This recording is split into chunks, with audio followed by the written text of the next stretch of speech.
third lab in financial econometrics, also known as Econometrics 2. I am Massimo Guidolin, and it was a while I wasn't recording for you.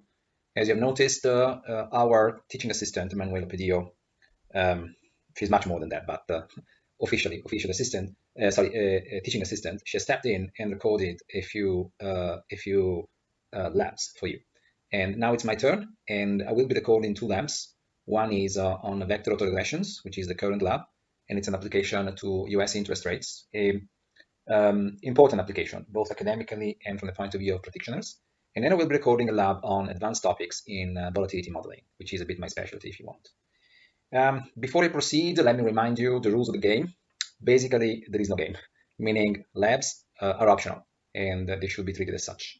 So if you're here, if you're listening to me, it's not because you're forced to, or ignore people telling you that you're forced to, or something like that. You're here because you care for econometrics to the point that you want to see the concepts which have been explained during the lectures to be applied to practical cases.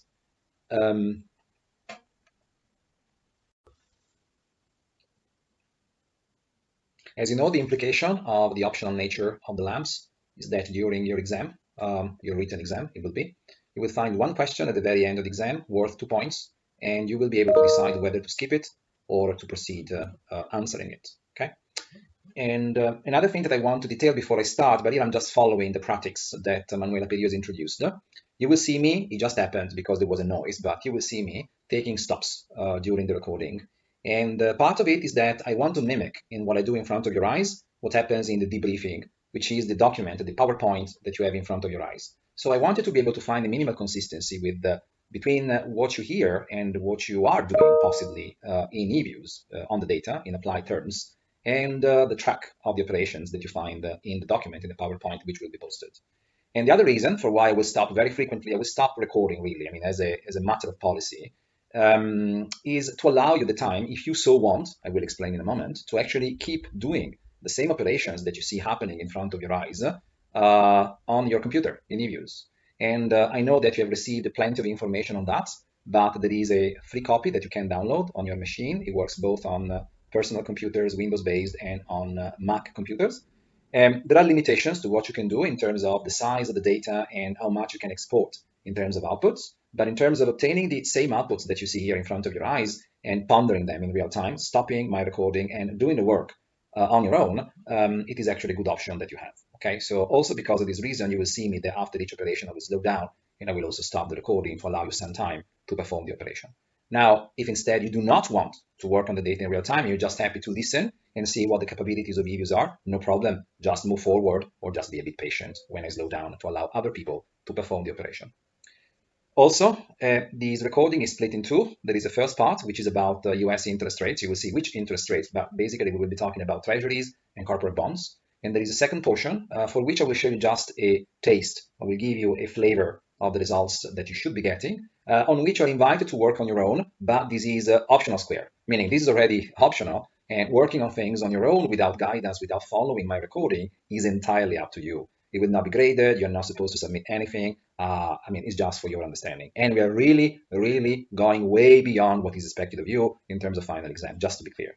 But as always, in econometrics, I've got a variety of audiences, ranging from people who just want to do well in the exam and to people who want to learn these things to be used in their lives, in their thesis, in their professional applications. And so I try with one recording, but making it modular to be of help of all these categories. Okay, so you pick your speed and you pick your depth. Okay, enough chat. So we talk about interest rates and we talk about monetary policy today, and we are in the interaction between monetary policy and econometrics and finance, if you want. And so I always start these labs also when I am, in the physical lab in Milan with pictures, some nice pictures. And in this case, the best pictures I could find are about the lords of international monetary policy, or at least of US monetary policy. You see 4 covers from Time magazine, different years, ranging from the 1980s to 1 year ago, more or less, depicting the last 4 Federal Reserve chairmen, presidents of the Federal Reserve, that will be essentially depicted in our application. Now, in honesty, I also have the picture of Jeremy Powell at the very bottom to the left. It's not a great picture, but coming from Time magazine, I could only find this one, so he just had one so far. Our data are stopping to date before Powell stepped in, but it seemed to be a bit silly not to have also his picture on this first slide.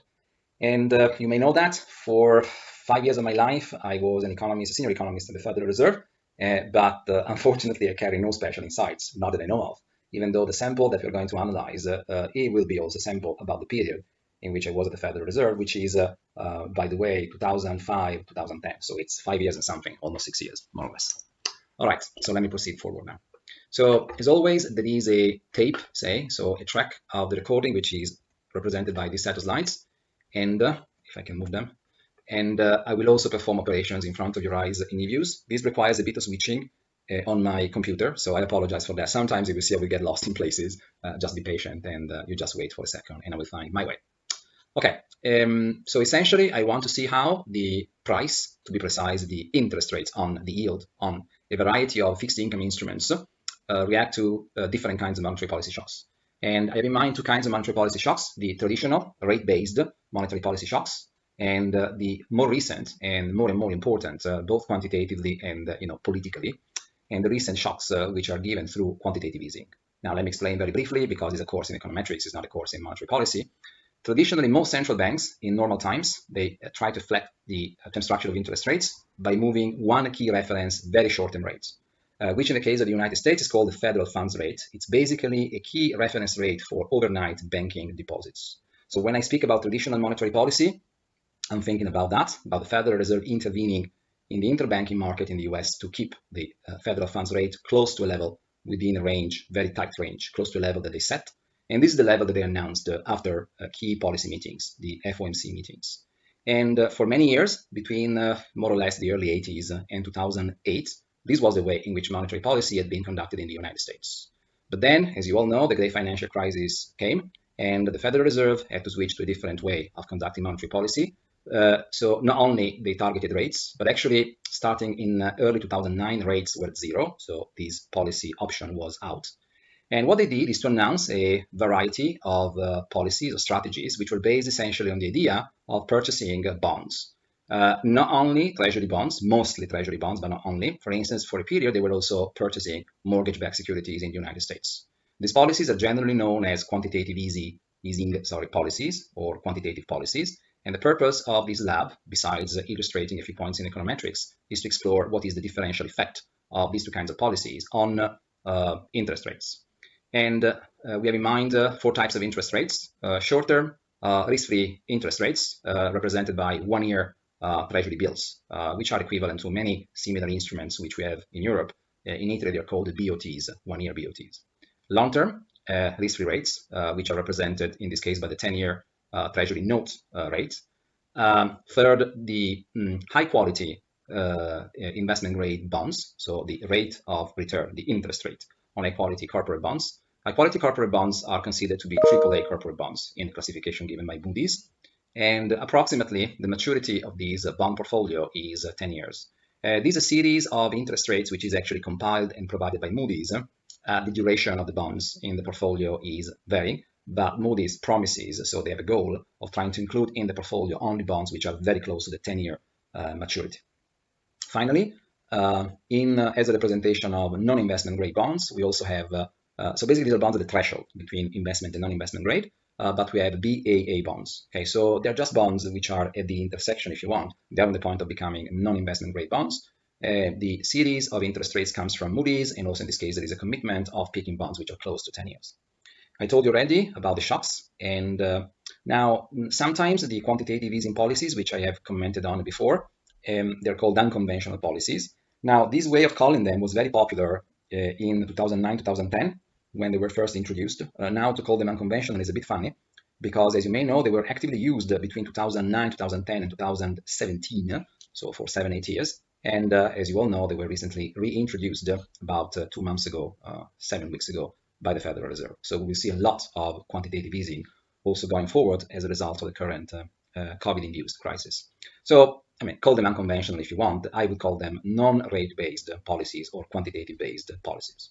Now, who cares for this analysis? Why is this a good piece of applied econometrics to show to a heterogeneous classroom, as you guys are? There are two audiences. First of all, portfolio managers care to know these results, because before monetary policy announcements, or when there is a chance of surprise announcements by policymakers in the domain of both traditional and unconventional policies, it's very important to have an expectation of what will happen to the price of bonds, several kinds of bonds, when the announcement comes or if the announcement comes. And here the idea is the old one. You know from past studies that when the yield, the interest rate on a bond goes down, the price of the bond goes up. So any policy which is able to actually lower the interest rates on fixed income instruments is actually producing price rises and therefore positive realized returns for portfolio managers holding the bonds. So the big interest is that when monetary policy becomes expansionary, the value of fixed income portfolio rises, and so these portfolios make money to portfolio managers. If instead monetary policy becomes restrictive, tightens, then the price of bonds declines, and therefore there is a loss to portfolio managers. So if you are in fixed income, basically this is one of the key types of analysis that you want to be performing, hopefully using these methods, which are actually kind of sort of intermediate/advanced methods. There is another audience, obviously, policymakers. People dealing with monetary policy, they implement policies because they want to produce effects. And essentially, they want to lower the cost of debt, the cost of capital to firms, corporations, so that they engage in investments. Or they want to lower the cost of capital, the cost of debt to governments, so that they can have more resources to make public investments, public expenditures, social policies, transfers, as we are doing in the recent weeks, and so on. So the idea is that you want to implement the policy when the policy is effective. And so when given a type of commitment, a type of strategy which is implemented, it will produce a large effect on the quantities that you care for, which are interest rates. Okay. Now, some people sometimes ask, well, if you want to talk about bond prices, why don't you use data on bond prices? I already qualified our data series as interest rate series. Why interest rates and not prices? Well, the explanation is very simple. Please do not ever use prices in your analysis. Very rarely. This will make sense. You know that according to the efficient market hypothesis, prices in finance, they should follow random walk, or they should be very close to random walk. And you know what happens with random walks? They contain stochastic trends. Most of the methods that we have in econometrics, starting from regressions but going to ARM models, they're not applicable if you're trying to use them on data series which contain a unit truth. And so to essentially switch from prices to interest rates is a way to take a first difference. Indeed, many of you will recognize that an interest rate is just the log difference in prices. So it's like taking the first difference of the log of the price of a series. Okay, so but using prices would be mistaken statistically, although it could make sense economically, but there is little analysis that you can apply. Also, in my treatment, I will use, as if they are the same, synonymous, interest rates and yields to maturity. Effectively, they are. There are slight differences, but the yield to maturity is what? Is the return that you make, and you know that already today. If you buy a bond and you hold the bond until maturity, that's why it's called yield to maturity. And upon transformation, so if you express that in percentage analyzed terms, such a number, such yield to maturity, is also commonly called interest rate. Okay. Now, if prices are unit roots, they are integrated of order one, taking the first difference, they become stationary, and in fact, interest rates are generally close to stationary or stationary. We will not take an interest in this matter. It's not an irrelevant matter, I recognize that, but this is the lab on vector autoregressions, which apply to stationary series. So we will investigate the matter, the problem of the integration of interest rates in the following lab. And finally, but this is just a folklore note, okay, so it doesn't want to be a serious thing, but just to say that, sorry, I would like to move this up, just to say that this issue of, this issue of interest rates and vector autoregression analysis lies very close to the heart, both mine and Manuela Pedillo's, in the sense that this is actually what Manuela Pedillo wrote her thesis on as a master's student, but over the years we've been writing, actually there is also a book or papers on this topic. So it's one of the things that we enjoy the most to talk about and to think about as researchers. Okay, now here you see pictures, but let me switch very quickly to e-views. Let me just say that we are about to use data which are weekly. Weekly data are not so typical actually. People use them, but generally you see most studies perform using monthly data, and some studies on interest rates perform using daily data. Traders care for daily data, obviously, or even higher frequency data, while portfolio managers, they tend to care for monthly data. There is nothing wrong with weekly data, provided that you sample them correctly. Here we're sampling data Wednesday to Wednesday, which is a typical thing. It's a kind of informative frequency in the sense that you have 4 times the data that you would have under monthly frequency. And it will help me to have weekly data when I will do some kinds of subsample analysis, because even with a couple of years, you get 104 observations, which is sufficient to perform estimation. So the implication is that for each series, because my data go between January 81 to March 2019, I will have 1,950 observations, which is quite a lot. And I always said that, probably you heard me saying that when we're still physically in the classroom, in Röntgen, in the Velodromo, in finance to get long samples of data is not such a problem. Now, one question is, Massimo, how can you start in 81? Now, I know 81 is far back for you, but the data on interest rates in the case of the US, typically they go back to the 1960s or even the 1950s if you take some maturities. So why 1981? The reason is that between 79 and 1980, late 1980, there was one big giant monetary policy experiment done in the United States when policymakers, they stopped targeting interest rates, the price of bonds, and they looked at the quantity of money. And during that period, because they were looking at something else, the quantity of money, the price of bonds, interest rates, they became incredibly volatile.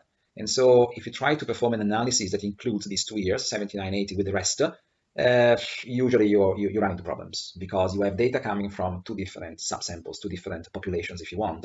And when you know that you're facing non-stationarities of that type, data coming from different populations, the last thing that you want to do is to pull them into one single analysis.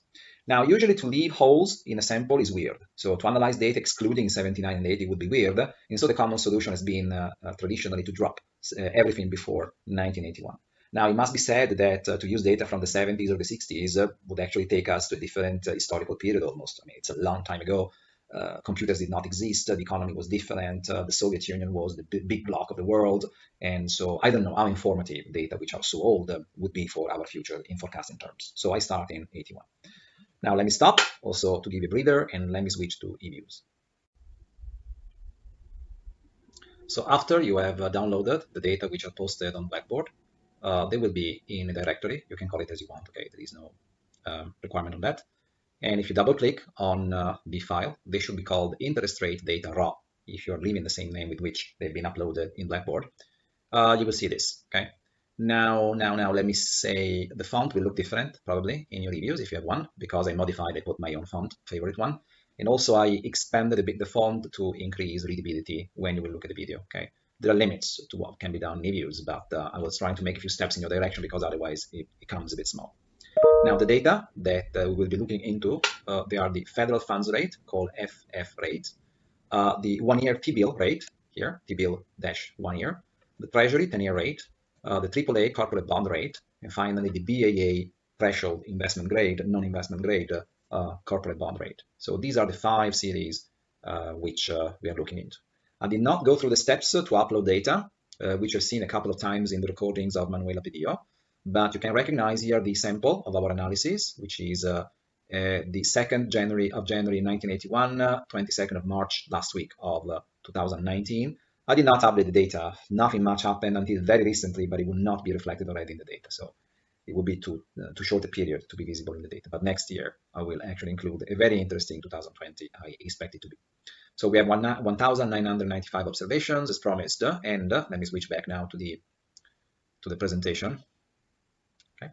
And this is the plot of all the time series together, which I'm about to produce in eViews for you and comment directly there. So let me go back to eViews. So how do you produce a plot? A very simple plot, such as the one that I showed you. So first of all, you select the series.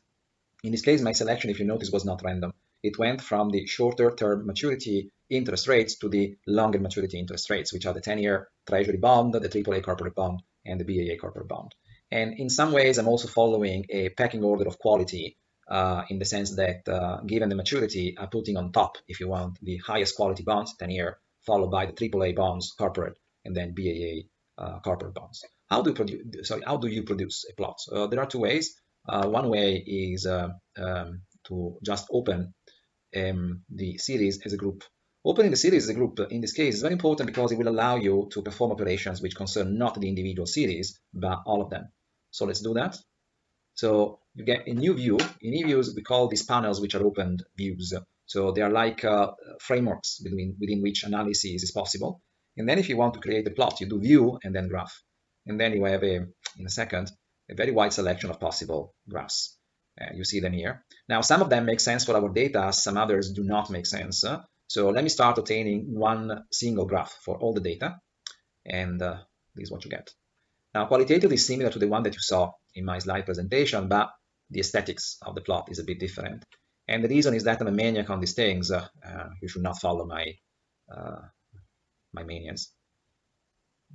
And if you double click on the graph, it takes you back to the options.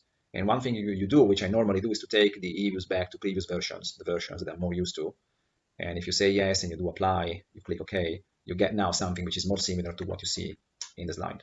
And one thing that is very convenient to do in e-views, if it allows me to, is to actually move when there is space the legend inside the plot, and you get something like this. Now the colors and everything is not identical probably to what you see in the slides, but we are getting close. We can work on the details to make it identical, but I don't think it's the point of us being here. One thing which I will do to increase visibility is to double click on the vertical axis. And not that I have to apologize because it's not my doing, but during the recording, e-views reacts to commands a bit slowly compared to the usual. Okay, just don't get scared, e-views is not as bad, but if you use e-views and you record the operations, then it's less brilliant than it normally is. So I want to intervene on the axis, and I want to intervene on the left axis to make the minimum and maximum equal to the minimum and maximum of the data. So if you do that, you see that now we get something a bit more visible. And what is the general comment? That all the rates move together. The shorter term rates, which are the federal funds rate and the 1-year T-bill, the blue and the red, they are lower than all the other rates, which is understandable because they contain less of a time premium. In the case of the federal funds rate, actually there is no time premium at all because it is one overnight rate. These are interbank deposits lasting overnight. And what else? Volatility is high in general. It is not higher for the long-term rates than the short-term rates, because the short-term rates, especially the federal funds rate, are influenced by policy, and therefore they have swings, which are induced by the decisions of policymakers. And as you will have noticed, let me make this as big as possible. Between 2009 and 2015, mid-15, what happened is that the interest rates in the US reached the so-called zero lower bound. So they came down to zero and essentially stayed close to zero or at zero systematically for about 5 years and a half. And then you see that starting in mid-2015, there was a gradual exit from the very expensive monetary policy, which has stopped, as you know, in 2019. And this is the path that you observe happening later. Now, the other three rates that you see in the picture, so the yellow, the purple, and the green, they are longer-term rates. The green one, which is actually lower, as you would expect, is the 10-year Treasury rates. And then with increasing premia, which are paid because of default risk, you find the purple, which is the AAA 10-year corporate bond, and the yellow, orange, which is the BAA, approximately 10-year corporate interest rates. And all the rates move together, however, and this is a topic that will be tackled when it comes to co-integration. So even though you will see they're close to be integrated of order 1, it's a debate whether they can really be random walks or not. But if you accept the idea that they're random walks, then the issue is whether they are co-integrated or not. But we will not deal with this issue in this lab, but in the following ones. Okay, let me go back to basis. Let me go back to the presentations. And so I think I covered all the points which are made in the slides. Now, if you go back to the data sets, the data set actually contains also 3 spreads. The spreads are just spreads between time series which I just plotted. So we are just using the same series which I have to obtain 3 additional time series, but not randomly. These are spreads, they're very important, they're very famous, and market operators as well as policymakers, they constantly monitor them. So let me show you. I already calculated the spreads for you, so they are already in the data set, but in case you want to see where they come from and you don't trust me, if you open the series, notice that on the very top, there is the mathematical operation that has led to the calculation of the series. In this case, the series is called the default. I will explain in a second why. And it was gotten by taking the difference between the BAA-Corp and the AAA-Corp. So it's the difference between BAA corporate bonds interest rates and AAA corporate bond interest rates. Now, what are the spreads? Actually, let me plot the spreads. So I can do that, but there is an issue. So if I select them, so I select default, I select quality, and I select term, and then I try to open them as a group. See, e-views will complain because it says, look, you're opening another group, but you got already a group opened. And so the solution is to give a name to the group that we have already. And so that's the group of the raw interest rates. And it's okay to call it group 1. So nothing strange with that. Now I've got a new group. So I gave a name to the existing group, the group on the interest rates. And I was therefore able to create a second group. Okay, this group contains the spreads. And now let me comment on them. The spreads are the default spread, the quality spread, and the term spread. The default spread is the difference between BAA and AAA. Why BAA first and AAA second? Because BAA corporate bonds are supposed to yield higher interest rates than AAA. And so you want to get positive numbers. And so it is a difference between the interest rates paid on borderline quality and borderline default probability, to be precise, and very small or 0 default probability. And because of that, the spread is called the default spread. The quality spread is the difference between 10-year Treasury note interest rates and AAA interest rates, or actually, because you want to get a positive number, the reverse. So AAA corporate interest rates minus 10-year Treasury bonds. And that's the premium that AAA corporations have to pay on top of 10-year Treasuries. Now, in the United States, since a few years ago, notice that 10-year Treasuries, they are generally AA rating. So in a way, we are even comparing bonds, which have a slightly different rating. But traditionally, 10-year Treasuries, they carry a lower interest rate than corporate bonds. And you easily understand why 10-year Treasuries, they are used for guarantee reasons. They are like a commodity, especially in times of the market in which there is turmoil, because, for instance, they're used to finance short positions and operations of this type. Finally, there is a term spread. The term spread is the difference between long-term treasuries and short-term treasuries. So in this case, the difference between 10-year treasuries and 1-year treasuries. Okay, let me show you the pictures. Graph. It takes a moment because it is a bit slow during the recording. Let me do a very simple plot, a line symbol plot also in this case. Now let's keep it in this format, okay, which is the new EViews format that some people like. In my case, I'm not crazy for it. Comment, the quality and default spread are generally positive. They go up and down, they oscillate, but not by much actually. The term spread, which was very recently debated in mid-2019, actually switches sign. And some people think the term spread is a predictor of recessions when it becomes negative, while it's a predictor of expansions when it becomes positive, okay? So you see that the green series switches sign, it becomes negative in very special times. So it became negative in the very late 80s, early 1990, it became negative in 2001, 2002, it became negative in 2007, 2008. And as you can see, it was about to become negative in mid-2019. And as we know, it became negative in June of 2019, and then it was oscillating there. It is currently positive, though, okay? So from this point of view, the outlook is good. Okay, now we are going to use the spreads later on, but it's not vital from the point of view of this lab, but I just wanted you to show them because it's a cheap shot to actually build them, because we have all the data in place. Now, let me go back to this picture and let me show you what else we can do. Remember that these labs, they have a dual goal. I wanted to see econometrics in action, okay, so to go beyond theory. And it's also a little tool in exploring the potential of EViews. Now, I show EViews because it's very simple, okay, it's a declared objective. There are better things that you can use, better softwares, but it will be less easy and it will require a bigger investment on your hand. I don't know, for instance, let me see that the border of the axis can be made interesting by plotting histograms. So if I do that, see, there will be 5 histograms, which maybe is a bit messy to see, obviously, but these histograms are colored and they represent each of the series. Or one thing that sometimes people prefer to do is not to have a cumulative plot with all the series together, but instead to have individual graphs.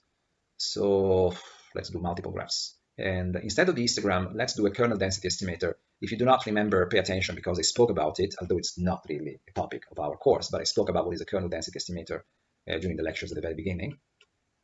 So if I do that, so now you get a little bit small, obviously, but you get 5 different pictures, and they become a bit more visible if I just move the bottom one to actually coast the others in this way.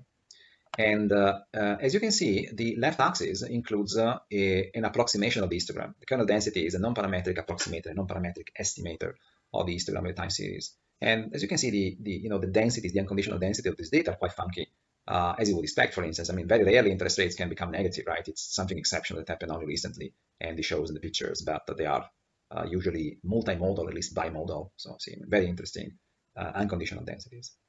Let me see, just out of curiosity, so sometimes it will be playing in front of your eyes. Okay, myself, every time I open something in EViews, there is a time in which I just doodle, it's called in American English, you just play with things. Let me see what happens when you stack everything in a graph.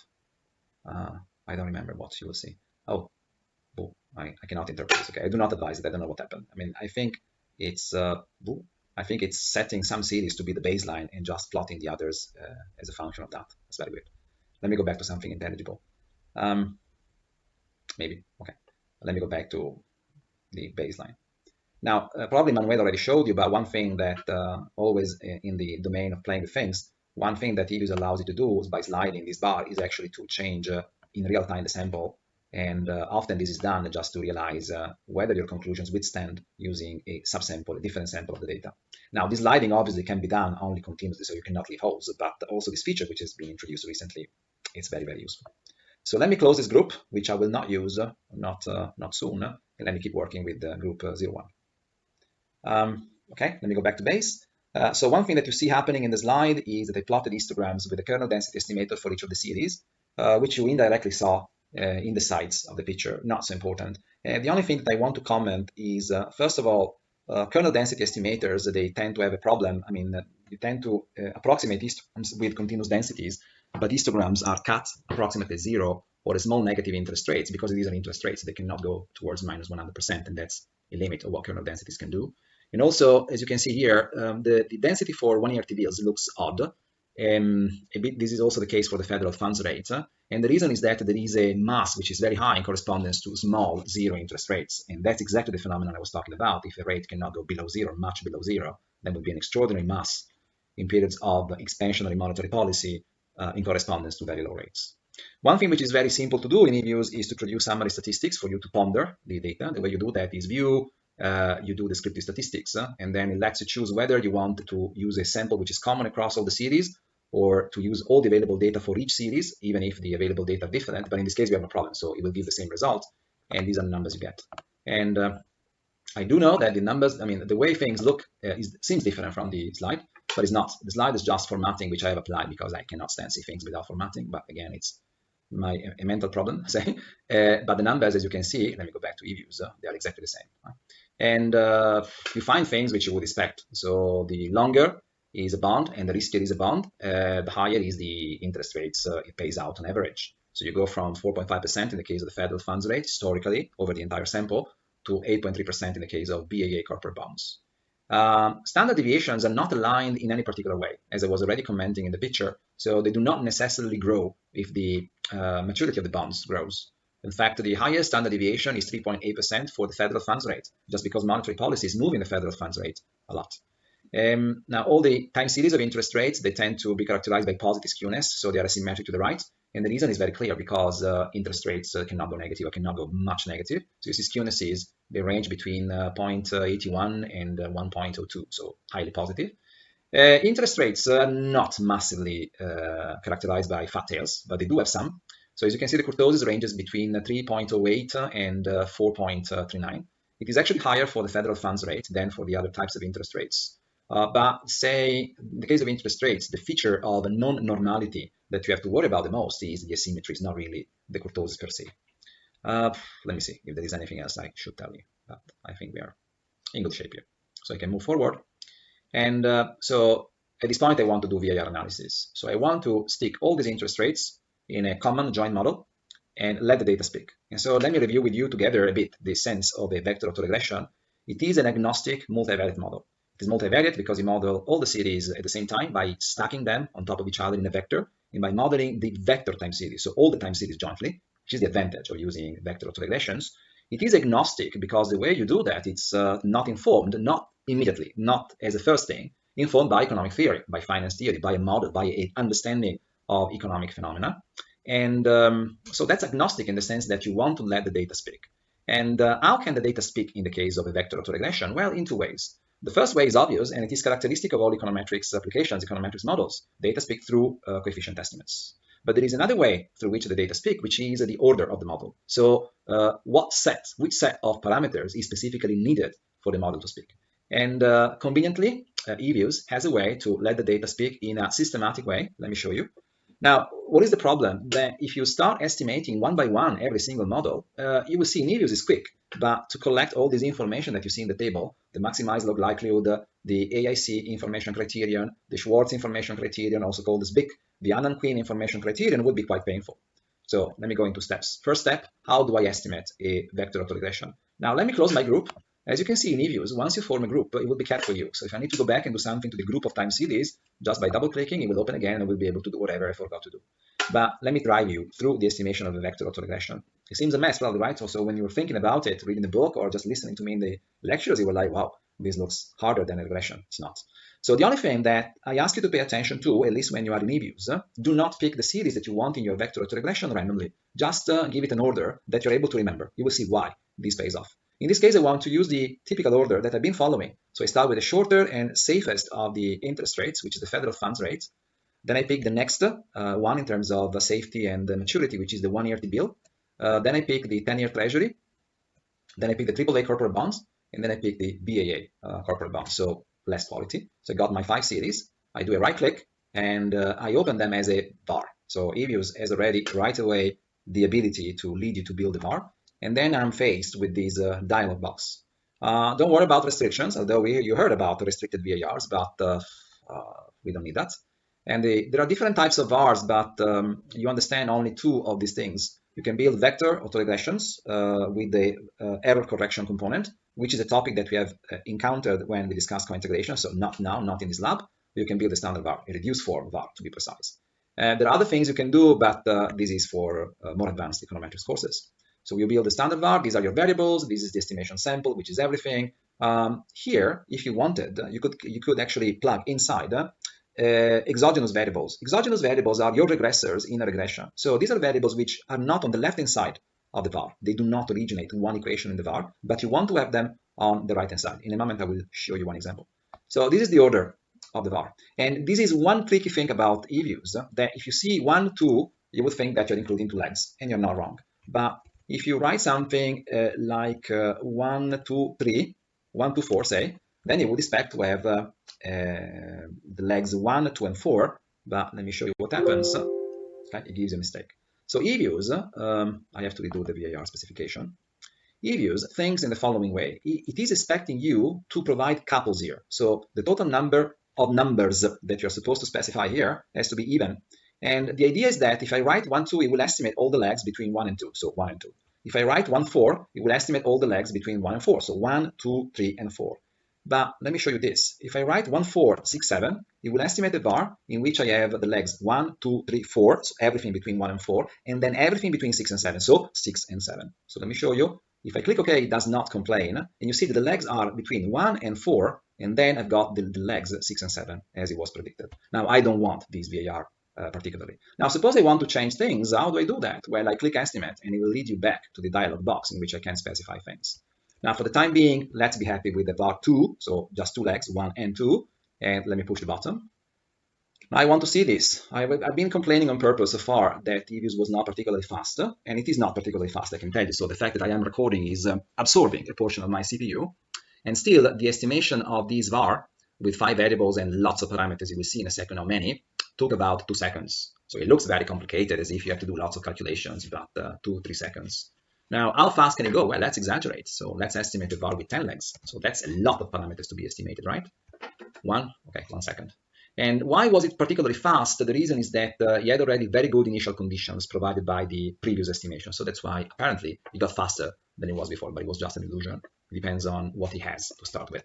So let's go back to 1 and 2. But let me also add a exogenous variable just to show you how it works. And let's use the quality variable. The quality was one of the spreads which I built before. Now look at how smart eViews is. Oh, by the way, guys, I'm saying smart, stupid, and things like that. I'm not a shareholder of eViews, and I'm not selling eViews, okay, before you get wrong ideas. I like it because I think that with just a few clicks, provided you understand what you're doing, it lets you do very nice things, okay, fancy things sometimes. So that's why I'm always impressed by what it does, but I'm not making money off eViews here. So let me pick quality. Now it's smart because it offers me all the variables which are in my spreadsheet to be used, but I already actually typed the right variable. And if I click OK, so it provides the estimation of the var, but at the very bottom you see that there is one extra row in which there are also estimated coefficients which are associated with the quality spread, which is exactly what I wanted to have. But now, let me show you the magic, right? So, okay, we can all estimate, and I showed you this very easy, a VAR model, but how do I produce a nice table helping me to specify the right order of the VAR model? So the way you do that in eViews is by going on View, clicking on leg structure, and then clicking on the leg length criteria, and clicking here. And basically, there is a little dialog box in which you can specify what is the maximum order of the var that you're ready to entertain in your analysis. And I don't know what I did in the slides. I don't remember. I think I've set 12. I mean, there is no special reason for why it should be 12. Actually, let's do 20 here. Okay, so let's be rebellious. Oops. Oh. That is unexpected. Something went wrong. I don't know what to say. It happens.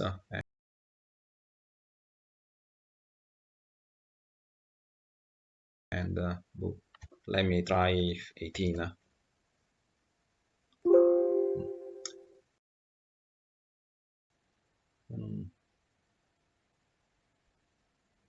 I know why, sorry, apologies, because I kept quality inside and it creates trouble. And I don't know why it should be creating trouble, but let me get rid of it. So quality was there not because I need it. I just want to entertain pure VARs from now on, but it was just to give you an example of the potential that eViews offers.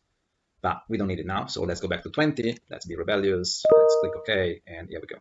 So the format of the table is the same as the one that you see in the slides. So there are 21 models. It includes a model with 0 legs. The model with 0 legs was called by us CER, constant expected return model. In the case, it is an extension of the CER model to the case of a vector of variables, but it's just a CER.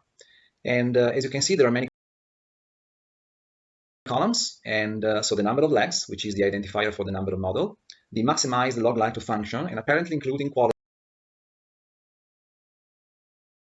for high order VARs was creating issues, problems. The likelihood ratio test to test the choice of the order of the var. Something called FP, it's the final prediction error. If you look at my slides, I erased this column because it's not covered in the lecture, so we will disregard it. It always kind of is the same number actually, but it's a very small number. And then you see the 3 classical information criteria that were also covered in the lectures. So AAC, SBIC, or Schwartz criterion is called here, and Annan Queen. So I remind you, the game of information criteria is for them to be minimized. And eViews is kind enough to put a star close to the minimizers. In the case of the Schwartz criterion and the Annan Queen criterion, the minimizer is represented by a leg order equal to 2. So you see that here. In the case of the AAC criterion, however, the minimizer is with 20 legs. And I think I commented that already in previous recordings. The AAC is a bit of a pig, forgive me for the expression, in terms of size of the models. Often it goes for very large models with lots of parameters, and here it shows up in a very clear way. And finally, the likelihood ratio test in this case actually puts a star close to the biggest of the models. And also the likelihood ratio test suffers from this problem. It tends to give results to give models which are too big. Now, there is a point in the likelihood ratio test which I would like to emphasize, but to do that, let me look for a better example. So I redo this table with only 12 legs to have exactly the same outputs that I have in the slides. And as you can see, it does not take a long time to estimate 13 different models in eViews. And that's the main advantage that the software has. There are a few rigidities, a few disadvantages, but it's able to exploit your computer to do massive amounts of calculations just in a few seconds. Now, how come the star of the likelihood ratio test happens here, down here, in correspondence to 43, when, let me see, already before, say here, there was a 52. Now, if you go and check, you will see that with the number of restrictions that we are imposing, both 52 and 43 allow you not to reject the null hypothesis that the smaller model is a good model for this data. So how come the star appears in correspondence to 12 and not in correspondence to 3? The reason is that likelihood ratio tests, they are correctly applied only going backwards. So going from the biggest model to the smallest model. So basically starting at the bottom and walking towards the top. And in this case, 43 is small enough that it is the first value going from bottom to top that allows you to not reject the null hypothesis that the smallest model is actually good enough. And in this case, the meaning is that there has been a comparison between 12 legs and 13 legs not disclosed that has been performed, and 12 legs, they were deemed to be enough. So you stop at 12 legs. And some of you have asked during office hours or in the past about this feature of the likelihood ratio test. And there is one ambiguous case which is copied and pasted in your slides. And the explanation for the apparent mystery, which I was also discussing in my previous recordings, is that you have to read from bottom to top to find when to stop. Now, in this case, to entertain a model with 12 legs or 11 legs, like in the case of the AAC, is a bit crazy. We have enough observations to be able to do that. So these are models that we can estimate, okay? So, and it does not take hours to perform the estimation, as you noticed before, it just takes a few seconds. Yet, in what you will see from now on, I will entertain the case of only 2 legs. Now, one thing which I've decided to do, this recording will go for about 2 hours, I think, and at this point, 1 hour has passed, is that I will stop and I will split the recording in 2 parts just to produce files which are not as big as they would otherwise be.